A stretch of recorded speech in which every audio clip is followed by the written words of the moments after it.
Bueno, gracias por la invitación. La verdad que es un espacio que no conocía y está muy piola poder empezar a conocer otra gente, tener más contacto con los diseñadores industriales que me parece que hacen un aporte a la disciplina enorme y tomamos mucha información de ellos, así que gracias por la invitación.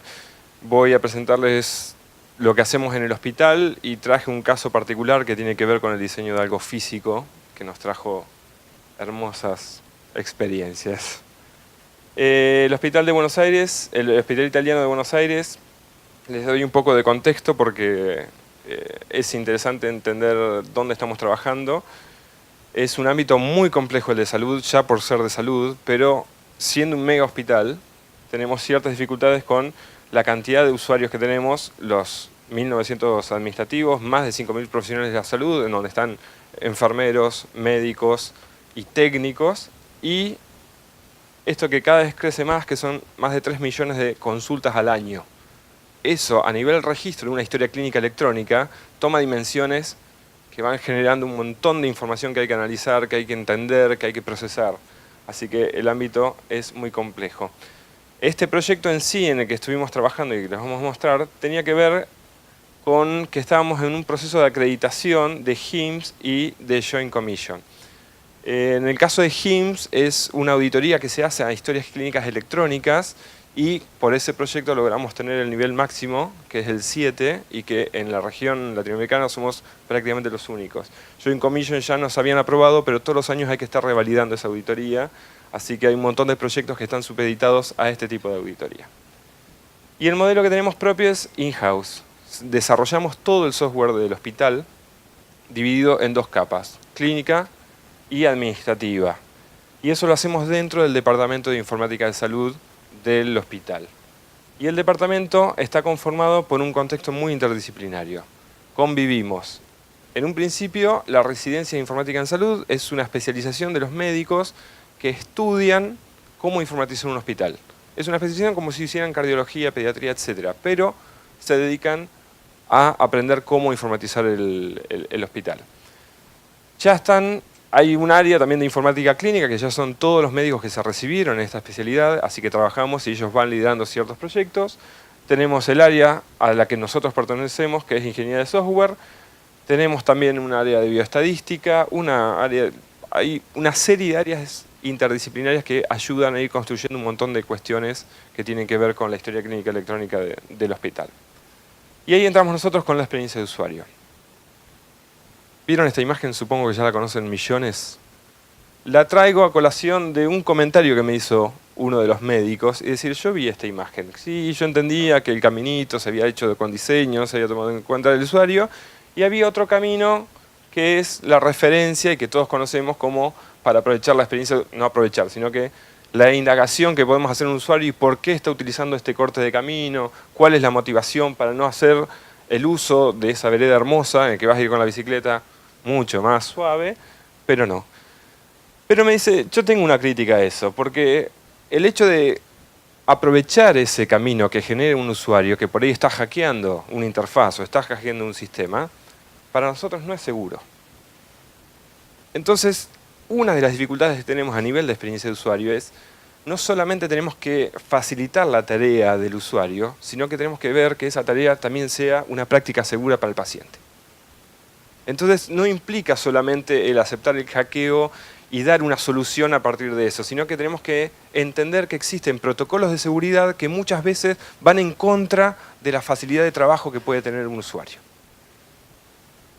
¿Cómo hacemos entonces para facilitar eso? Nos tenemos que alinear entre los objetivos de negocio, que muchas veces es la seguridad del paciente, y las tareas de usuario que son complejas. Si nos sentamos en el medio, tenemos la posibilidad de generar el diseño de esa experiencia de usuario y generar prácticas seguras y a la vez que mejoren la tarea del usuario. ¿Cómo lo hacemos? Desde nuestro campo profesional, que es la experiencia de usuario, no voy a hacer mucha referencia a eso, pero sí, la experiencia de usuario engloba un proceso, que es el diseño centrado en el usuario, y ese proceso incluye un montón de disciplinas que a nosotros nos da la posibilidad de construir esa experiencia de usuario, desde la usabilidad, la arquitectura de información y el diseño de interacción. Uno de los aportes de la experiencia de usuario es metodología. El diseño central del usuario hay diferentes formas de verlo. A nosotros nos sirve mucho plantear design thinking. Es una forma de incorporar el proceso de diseño central del usuario en que nos encontramos que es una forma de transitarlo en el que la gente lo entiende más fácil. Así que no sé si conocen las 5 etapas, pero básicamente, haciendo una síntesis muy grotesca, podemos decir que las 2 primeras etapas tienen que ver con identificar y entender el problema y a partir de las siguientes etapas generar una solución. Y por supuesto, con la evaluación vamos validando las decisiones de diseño que tomamos a partir de todo lo que analizamos del problema. ¿Cuáles son los objetivos que nosotros tenemos como equipo de experiencia de usuario? Es poder crear aplicaciones útiles que mejoren la práctica asistencial, como les decía recién, de los profesionales, y en el lado de los pacientes que le facilite el registro y el acceso a los datos de su historia clínica personal. Y obviamente uno de los objetivos de negocio que tenemos dentro del hospital es que esos profesionales tengan una alta adherencia de uso a esos aplicativos. Porque podemos hacer un montón de cosas que no les sirven y no se utilizan, y hemos caído en eso. ¿Cómo hacemos todo esto? A partir de ponerle mucha énfasis a la reducción de errores, el hecho de que podamos diseñar algo que se pueda entender rápidamente y que puedan tomar decisiones sin caer en errores es muy importante. Que esa agilidad en esos procesos les permita tomar decisiones importantes en poco tiempo, que les genere una disminución del esfuerzo cognitivo, porque hay una dinámica muy grande en el hecho de que tenemos residentes no solo informáticos, sino que el hospital es escuela. Por lo tanto, cada 6 meses están entrando gente que empieza de cero. Y si tenemos una interfaz que es muy difícil y que genera mucho esfuerzo cognitivo, tienen que estar aprendiendo las 2 cosas y eso genera que no haya buenos registros. La facilidad de aprendizaje tiene que ver con eso. Tiene que ver con el hecho de que la curva sea corta a la hora de aprender sistemas que son muy complejos. Y como tareas hacemos esto, capacitación y facilitación dentro de los equipos de desarrollo. También trabajamos en la investigación de los usuarios para entender los problemas. Hacemos los testeos de usabilidad cuando empezamos a desarrollar en un modelo iterativo. Y también trabajamos en el diseño de esas interfaces. ¿Y cuáles son las grandes dificultades que tenemos que afrontar diariamente? El tema es que tenemos una diversidad de usuarios, contextos y tareas. La disparidad de criterios asistenciales es como dicen las abuelas. Cada médico tiene su librito. Entonces, si tomamos en consideración que caen mucho en quedarse solo en la bibliografía. Es una práctica muy de médicos el estar leyendo continuamente bibliografía, y esa bibliografía por ahí viene mucho de Estados Unidos. Pero si nos quedamos ahí, nos quedamos en un contexto que no es el nuestro. Y no es lo mismo practicar la medicina en Estados Unidos que practicarla en Argentina. No es lo mismo practicarla en Buenos Aires que practicarla en el hospital italiano. Y no es lo mismo practicarlo en un hospital público. Esas diferencias hacen que sea muy complejo. Y también dentro del hospital no es lo mismo, dentro de los diferentes servicios. No es lo mismo trabajar para pediatría que trabajar para gastroenterología. Hay cuestiones muy particulares que hay que tener en cuenta y por supuesto lo que les decía, los protocolos de seguridad. Hay cuestiones que no se pueden discernir o no se pueden deshacer, están así por algo. Y es muy difícil establecer algo que podamos mejorar en una tarea porque tiene que ser así. Las reglas de negocio son muy dinámicas. No sé si están al tanto de la nueva investigación que salió mundial en estas empresas que han trabajado con artefactos médicos que han fallado y que por el negocio, etc. Así que hay continuamente una presión de cumplir con ciertos requisitos y eso es muy dinámico. Y también nos cuesta mucho el tema del reclutamiento de usuarios. Los profesionales están saturados, es muy difícil contar con el tiempo necesario para hacer tareas y los pacientes, a su vez, están en situaciones delicadas, están en carne viva muchas veces. Así que tenemos que tener una sensibilidad especial para conseguir los usuarios, para hacer los testeos, sobre todo con gente que está internada. Pero vamos de hecho al caso práctico. Así les traigo un poco hacia un aspecto que les sea más familiar. Fue un caso de Bedside Barcoding, que es un trabajo que hicimos para enfermeros. se trabaja al costado de la cama y tiene que ver con la administración de fármacos. Bedside es por el costado de la cama y Barcoding es un sistema para validar esa administración. ¿Y qué tiene que ver? Nos plantean el proyecto con los objetivos siguientes, que teníamos que reducir sustancialmente los errores humanos para no afectar a los pacientes y simplificar el registro de ese proceso de administración. El protocolo de seguridad que está establecido y que hay mucha bibliografía en el mundo sobre esto, son 3 pasos que hay que hacer sí o sí. La primera es identificar al paciente por medio de una pulsera con código de barras, en donde verifica que sea la persona a la que haya que administrarle. El segundo paso es confirmar que el fármaco es el que indicó, y ahí valida varias cosas, entre ellos la dosis que sea correcta, el horario y el fármaco. Y por último, la administración de ese fármaco. Posteriormente tengo que hacer el registro. Estos pasos, usualmente sin tener el sistema, la enfermera lo podía hacer de diferentes formas. Y también en la bibliografía hay muchísima información de cómo hackean este sistema porque no tienen tiempo para hacerlo. Había enfermeras de Australia, creo, que imprimían todas las pulseras de sus pacientes a cargo, se las ponían en su brazo y chequeaban tac, tac, tac. Entonces, rompen el protocolo por una necesidad extrema de tiempo. No llegan a cumplir con todas las tareas que tienen. Así que, en ese sentido, es difícil jugar con esto de mejorar y respetar el protocolo. Empezamos bárbaro, tuvimos tiempo, hicimos todo el proceso de diseño centrado en el usuario. La primera etapa de análisis, estuvimos haciendo un taller participativo con 10 enfermeros donde les presentamos un personaje,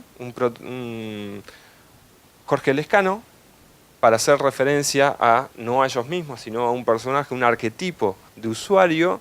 Le contábamos su realidad y le pedíamos que en un afiche hicieran el día completo de Jorge, desde que llegaba hasta que terminaba. Luego de entender todas las tareas que tenían y el día completo de ese enfermero, empezamos a hacer las entrevistas contextuales en el lugar, a hacer preguntas de las dudas que teníamos, qué hacían, qué pasaba, y hacíamos una observación contextual exactamente de la tarea, lo seguíamos. Y además de la búsqueda bibliográfica, siempre es necesario para escribir cualquier paper que tenemos que presentar en congresos, etc. Empezamos a entender los problemas que tienen y sobre todo entender la población que tenemos de enfermería. Son muchísimas, son muchos servicios diferentes, entendíamos que hay diferentes horarios de atención, hay diferentes turnos, esto que dice Sadofe es sábado, domingo y feriado, y entendíamos la relación de cantidad de pacientes por enfermera. Según el servicio, hay más o menos enfermeras por paciente, lo que genera es tremendo el trabajo que hacen las enfermeras y el cuidado que tienen que hacer de pacientes. Y muchas veces, me estoy adelantando, pero no solo es la tarea que tienen que hacer, sino que los mismos familiares o los mismos médicos asignan tareas que no le corresponde. Limpiado de camas, cambiado de... inclusive hemos escuchado o visto situaciones de familiares diciendo no me avisas cuando viene el médico, no me mandas un mensaje, no me mandas un WhatsApp. Tomando en consideración que no es una tarea de la enfermera, es una profesional que está haciendo otro trabajo. No, no es una profesional. Ah, bueno. Sí. ¿Sí? Dejaron de serlo. No. Estuvo a la marcha, está en discusión, pero sí, la movilización dentro del hospital es muy fuerte y lo merecen porque son profesionales tremenda. Con todo ese análisis logramos hacer un journey. Definimos todos los eventos que tenía, empezamos a entender cuáles son los actores que participaban en cada uno de esos procesos, vimos cuáles son los problemas y ahí empezamos a detectar cuáles eran las oportunidades que teníamos de mejora. No solo en el proceso de Barcoding y de administración, sino que en todo, en toda la línea. A partir de eso, empezamos a destacar los hallazgos. ¿Cuáles son las cosas que empezamos a encontrar? Bueno, tienen rutinas muy marcadas. Para el proceso de administración de fármacos, tienen horarios bien marcados en donde salen con su bandejita, con los fármacos, hacer el recorrido por toda su sala. Estamos hablando de un servicio de internación, donde van aplicando. Pero eso está muy marcado. Y cuando hacen esas rutinas, siempre hacen las mismas tareas. Cuando se consideraba que esto podían hacerlo de vez en cuando, no. Están muy marcadas, sobre todo tienen que ver con la frecuencia de la administración de los fármacos. Y había un proceso asincrónico. Como yo tengo que empezar a darle, tengo 10 pacientes a cargo, empiezo a administrar a cada uno, recién cuando termino de hacer los 10 pacientes, busco una computadora, si la tengo a mano, si la tengo disponible, me siento y empiezo a registrar lo que administré, y encima es una doble carga de datos, porque ¿dónde anoté lo que administré? En un papelito. Entonces, tengo muy poco tiempo, me duplican el tiempo, hay una tremenda posibilidad de equivocarse en lo que estoy cargando o en lo que anoté en el papel. Y además empezamos a darnos cuenta que la tarea, de la forma en que la hacían, que iban a administrar, llevaban todos los fármacos en una bandeja de los 10 pacientes. El hecho de verificar si el fármaco es el indicado o no, no cumplía y no se alineaba el protocolo que nos pide la acreditación para hacer barcoding. A partir de eso empezamos a entender que necesitábamos hacer una aplicación móvil. La posibilidad de que tengamos un producto mínimo viable en un teléfono en donde ellas puedan administrar los fármacos, que es el objetivo de negocio, pero también entendimos que necesitaban hacer en esas rutinas, muy importante para ellas, la carga de signos vitales y una valoración inicial que tiene que ver con el score del paciente. Ellas evalúan según una tabla y dependiendo de en qué sector están, un score que define en qué estado está el paciente. Y eso lo hacían en la primera ronda del día. Y era la más importante porque les define todo el día de trabajo para ellas. Así que dijimos, no nos quedemos solo con la administración de fármacos, sino que démosles lo que necesitan para tener una motivación extra y lograr adherencia en el uso de ese aplicativo. Así que empezamos a elaborar, empezamos en baja, hicimos prototipos del aplicativo con esas 3 tareas principales, la administración, la toma de signos vitales, la evaluación inicial. Hicimos prototipos en baja, en papel. Lo importante en todo esto es equivocarse temprano y barato. El papel nos permite hacer así, tirarlo al tacho y arrancar de vuelta y empezar a construir una solución que sea viable a nivel usuario. Hasta que, iterando, llegamos a nuestro proceso en alta, hicimos todo nuestro flujo que funcionaba, tenía ciertas dificultades, seguimos iterando, seguimos probando y llegamos al punto en donde se entendió el proceso, en donde la gran dificultad era que tenían que frenarse antes de registrar la administración, la tienen que administrar. Valido el paciente, es el correcto. Valido el fármaco, es el correcto y recién ahí administro. Y después registro la administración. Eso costó mucho, pero bueno, era el protocolo en que necesitamos cumplir. Así que esta fue la propuesta. Celular para cada enfermera, con un aplicativo, con el producto mínimo viable que habíamos diseñado, en el teléfono. Pero obviamente siempre surgen restricciones que van más allá del proceso que diseñamos y que son válidas. 1900 enfermeras. Un teléfono para cada enfermera se hacía un capital enorme y muy difícil de cubrir. Y otra experiencia que habíamos tenido, hace años habían tenido unas experiencias con tablets en la que la solución no era buena y les generaba una molestia enorme y hubo muchas roturas de esas tablets. Quedaron tan impactadas con el hecho de que rompían material que era del hospital que no se animaban a estar trabajando con eso. Así que pese a eso nos dijeron, bueno, que sean tablets y que las compartan. Bueno, dijimos, puede ser mobile todavía, puede ser producto móvil, pero la restricción fue que nos planteaban, si yo voy a tener que usar una tablet de 10 pulgadas y tengo que llevar los fármacos a la vez, no me queda una mano para llevar esos fármacos. Entonces, ¿cuál fue la solución que propusieron? No las enfermeras ni los enfermeros. Tablet más carro. Y ahí llegó el apocalipsis al equipo. Entonces tuvimos que tercerizar el diseño de un carro que permitiera llevar una tablet y fármacos. Exactamente. Por higiene y seguridad. Y ya vas a llegar, y ya vamos a llegar a eso. Esto era lo aspiracional. Hubo unos médicos que vieron y que les interesó mucho, afuera, en un congreso, un carro hermoso. Aluminio, liviano, con parlante, full. Llame ya, llame Claro, claro. La verdad que era interesante, era una propuesta, obviamente desde afuera, todo desde el sistema iOS.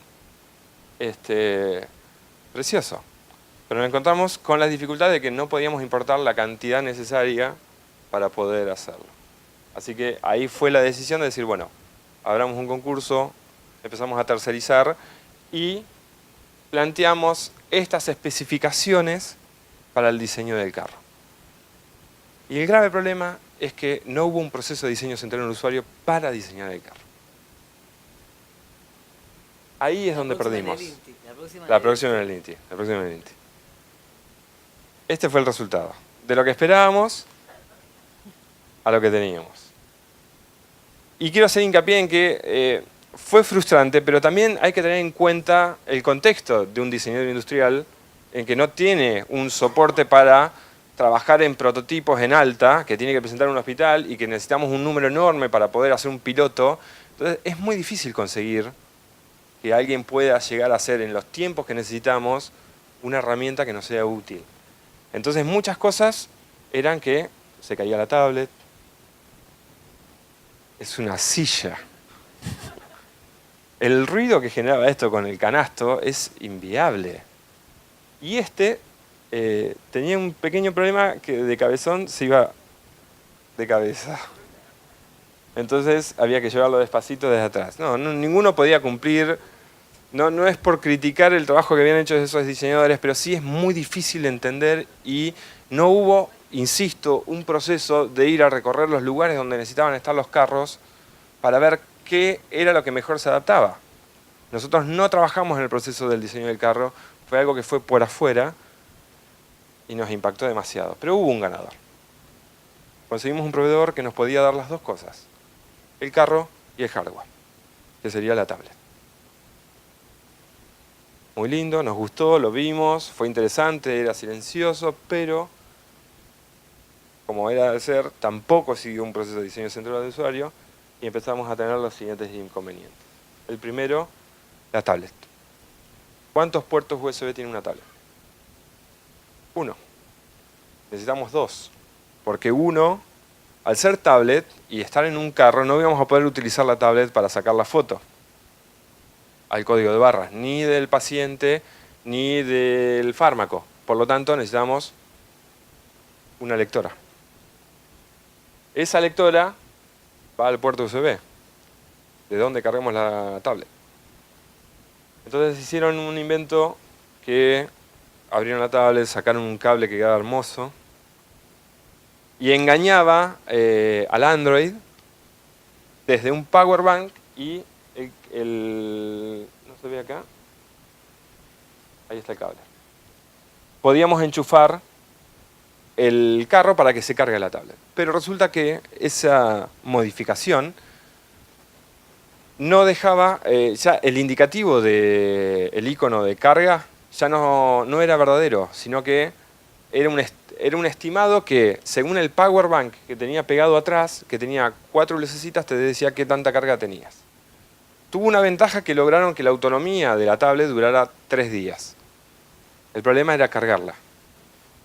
Ese engaño hacía que si vos enchufabas la tablet, Android no reconocía que la batería estaba cargada, entonces no levantaba. Tenías 3 días el carro andando y después moría. Entonces, como diseñadores nos planteaban, bueno, que la enfermera haga que... No le podemos trasladar una tarea de mantenimiento a la enfermera porque ya está saturada. Entonces, se nos genera un proceso de mantenimiento, de tener power bank acumulados en el servicio para salir corriendo y cambiar el power bank. Fue muy difícil llegar a una solución de eso. Después empiezan los problemas de infraestructura. Me estoy quedando sin tiempo y recién arranco. El comité de infecciones le dijo, no puede haber una bandeja porque lo que planteaban es una bandeja para llevar ropa sucia. Aprovechan, administran, sacan la ropa, la ponen ahí y llevan. Y no, porque el comité dijo, ropa sucia es área sucia y la bandeja de medicación es un área limpia, no pueden convivir. A lo cual también habían agregado, porque cuando empezaron a hablar con algunas supervisoras, dijo, uy, qué bueno, ¿por qué no tener un tachito acá al lado? Para los desperdicios, hay un tacho rojo en donde van todas las agujas, etc. ¿Y por qué no le ponemos el parametrizador también? Y ya empezamos a... Ibas con acoplado. Imposible. Entendíamos que ya... Y las otras dificultades que empezamos a tener, ahora les voy a contar bien de cada una de ellas, es, esto fue una buena propuesta. Es decir, bueno, tenemos un problema de carga, enchufémoslos todos juntos. Fantástico, un buen diseño, quedaban todos, entonces vos tenías el enchufe acá abajo. Venía el cable, se enchufaba de ahí a ahí. Vinieron la gente de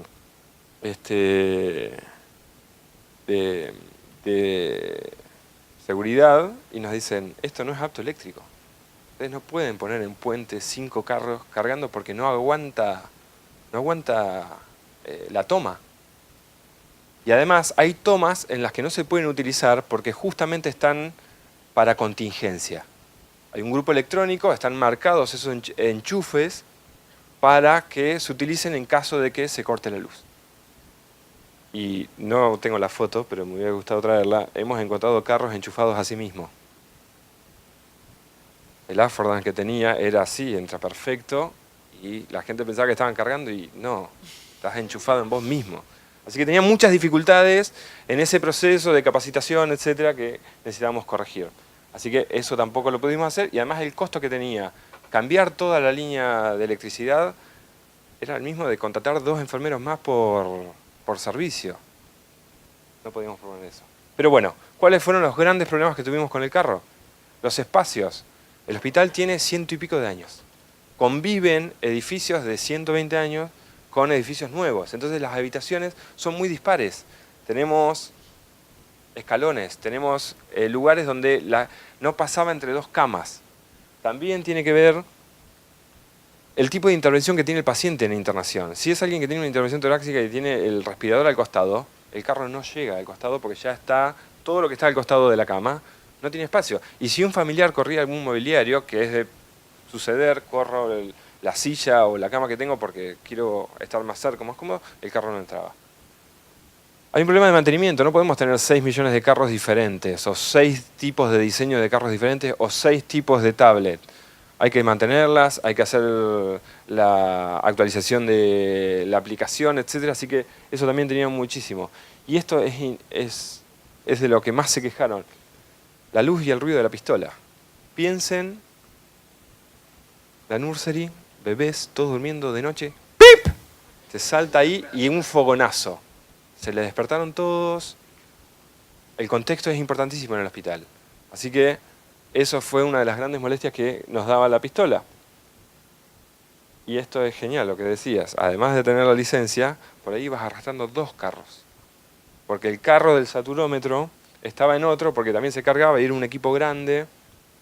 Bien, me voy acordando de otras y me pongo loco. Por ejemplo, el case. Parte de lo que habían planteado las enfermeras es que los espacios que tienen son abiertos y sufren muchos robos. De sus cosas personales, de equipos. Entonces dijeron, no, sellémoslo, pongamos la tablet que no la puede sacar nadie. Hicieron un case de chapa. Esto funciona por Wi-Fi. Si tenemos iluminado el hospital y le ponemos una chapa a la tablet, va a ser muy difícil la conectividad. Hermoso, hermoso. Todos llorando, porque bueno, logramos manejar algunas otras cosas. El case, inclusive, lo habían pegado con cinta doble faz, por lo menos los prototipos. Así que cuando empezamos a probarlos, se nos hundían las tablets dentro del case. Era hermoso. Me empiezo a acordar y nada, no sigo.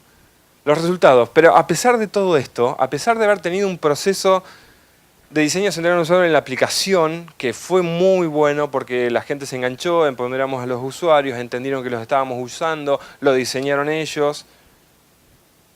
A pesar de que el carro no fue diseñado como debería haber sido con experiencia de usuario, hicimos una prueba piloto en 8 sectores de internación y logramos un 95% de uso. Fue altísimo, fue buenísimo. Con eso logramos la acreditación de HIMSS Y lo interesante fue que en la primera semana de aplicación se evitaron 962 casi errores. Los casi errores es un término médico que tiene que ver, atajaste el problema antes de que llegue al paciente. Y es altísimo. Si tenemos en consideración que se hacen 200.000 líneas de indicaciones farmacológicos por semana, es un número recontra interesante. De esos casi errores, 155 correspondían a dosis que no eran del paciente. Era el de al lado o era el de la otra habitación. Con todo este sistema, con todo este protocolo de seguridad, hubiese pasado de largo. Tuvimos 289 dosis que estaban suspendidas, y eso es muy normal. Lo que les hablaba del tiempo que le lleva a una enfermera desde el primer paciente hasta el último puede ser una hora. En esa hora, el paciente es el último, el médico puede haber hecho una suspensión por una decisión que haya hecho concreta, y la enfermera llega sin la información en línea de que no la tiene que administrar. Con esto sí. Cuando validaba el fármaco le decía, está suspendida. Listo, no se da. Y 518 dosis estaban fuera de horario, que tiene que ver con esto.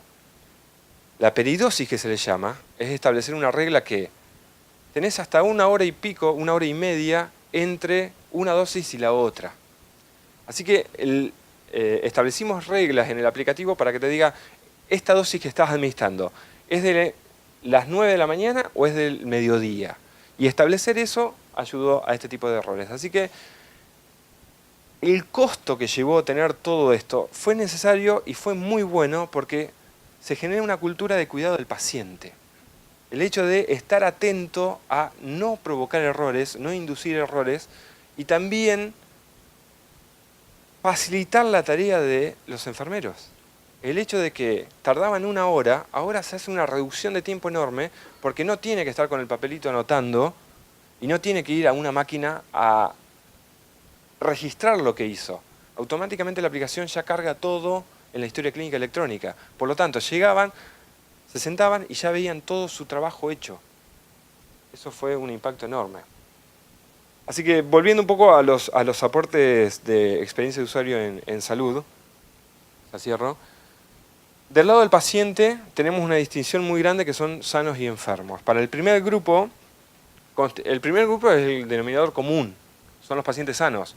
Solo es el enfoque de prevención hacia ellos cuando trabajamos en ese grupo. En el segundo está orientado al cuidado y a la prevención de errores. Encontrar el valor para el uso de la herramienta para el paciente es muy importante porque trabajando con los médicos piensan, no, hagamos un sensor de sol para que se lo pongan y yo no sé si me voy a andar colgando una pulsera que me diga cuánto sol absorbí durante el día. Entonces con la experiencia de usuario nosotros podemos encontrar en qué momento, en qué situación puede llegar a dar para que el paciente lo utilice. E inclusive crónicos que tienen que tener, por ejemplo, situaciones concretas en que no aceptan su tratamiento y no adhieren al tratamiento. Así que es muy importante detectar eso. Facilitar la comprensión y reducir la incertidumbre de los pacientes. El hecho de entrar a ver tu laboratorio, tu estudio, y que no entiendo qué me están diciendo, no entiendo, estoy enfermo o no estoy enfermo, tengo algo o no tengo. El hecho de aclarar y que sea fácil de entender para reducir esa incertidumbre. Del lado del profesional, cuando hablamos de entender un problema, en la bibliografía se lo conoce como ontología, pero es el hecho de meterte en un problema y entenderlo no solamente desde tu perspectiva de médico, sino qué otros actores están implicados y cómo les afecta eso.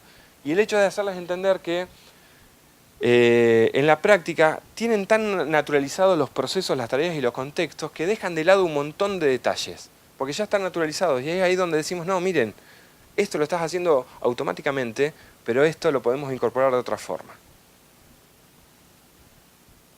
¿Cómo hacer estos aportes? Obviamente teniendo especialistas en este ámbito, especialistas del campo de experiencia de usuario, ayudamos a resolver problemas y a transferir conocimiento dentro de los equipos. No necesariamente tenemos que tener, sería ideal, tener un profesional por cada equipo, por cada proyecto, pero la verdad es que podemos trabajar como facilitadores y ser un nexo entre diferentes perfiles, que siempre tienen una tendencia a chocar porque son muy duros.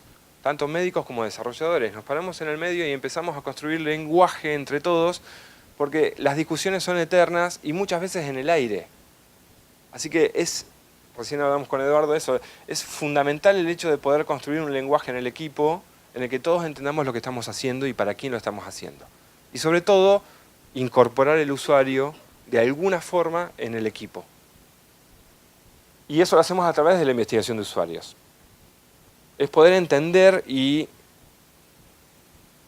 tener un gran conocimiento del problema antes de generar una solución. Porque muchas veces los stakeholders nos bajan la solución pensando que esa es la solución y no, hay que ir para atrás y tratar de entender qué es lo que está pasando, a quién afecta, y es un trabajo muy importante. Y a la hora de conseguir esos hallazgos, es la materia fundamental para poder tomar decisiones de diseño. Sin eso es caer en prácticas y en soluciones que por ahí no tienen buen uso. Las pruebas con usuarios son fundamentales, son las definiciones inobjetables de lo que estamos haciendo, vale la pena o no, le aporta valor al usuario y al negocio también, porque podemos establecer un cambio de reglas de negocio a partir de lo que surge en esos testeos. Y la metodología es eso. El diseño centrado en el usuario, un proceso con disciplinas que establecen estándares formales que ya están establecidas, hay una ISO, están reconocidas hace años. Las métricas a nosotros nos dan la posibilidad de demostrar realmente y fehacientemente que todo funciona. Y por supuesto, trabajar con equipos interdisciplinarios. Eso ayuda a tener visiones totalmente diferentes. La residencia informática a partir de este año empezó a incorporar no solo médicos, sociólogos, psicólogos, farmacéuticos, todos esos perfiles que nos empiezan a aportar un poco más a la hora de pensar en diseños interesantes. ¿Qué impacto tiene el cambio de paradigma en la salud? Me estoy pasando. El pasar del papel a lo digital, eso es un cambio paradigmático enorme porque establece que ya la forma de registrar en el médico no es la misma. No es lo mismo escribir para mí que escribir para otro colega o para el paciente, que el paciente tiene acceso a lo que estás escribiendo. Y eso es muy fuerte.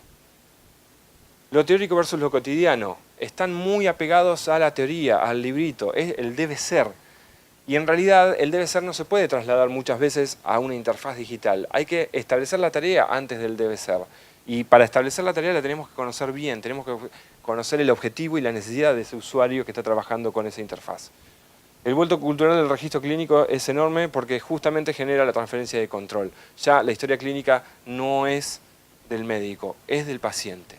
Y esa ponderación hay que continuarla y hay que trabajar en la interoperabilidad de los sistemas. Tiene que ver que si yo voy al hospital público y después voy al hospital italiano, la conexión de esos sistemas tiene que estar y la historia clínica tiene que ser única. Esa información tiene que estar establecida por un estándar de interoperabilidad. Por último, la transparencia del uso de tecnología. Es muy importante el hecho de qué se hace con esos datos. La protección de los datos es fundamental y en eso se está trabajando también para ver cuál es el mejor sistema que permita encriptar bien los datos y no... Bueno, interoperabilidad ya les comenté. La potencialidad del trabajo colaborativo y la mayor fluidez en la comunicación sincrónica es fundamental para la toma de decisiones críticas en el ámbito médico. El hecho de poder ver automáticamente qué es lo que hicieron, qué resultado estuvo, ayuda a tomar decisiones, sobre todo en interacciones droga-droga, en un montón de aspectos que tienen que tener la información en el momento y tomar una decisión rápida. Y el alcance es enorme. Trabajamos en salud, somos millones de personas que estamos vinculadas a la salud, así que ese impacto que tiene la experiencia de usuario es realmente enorme.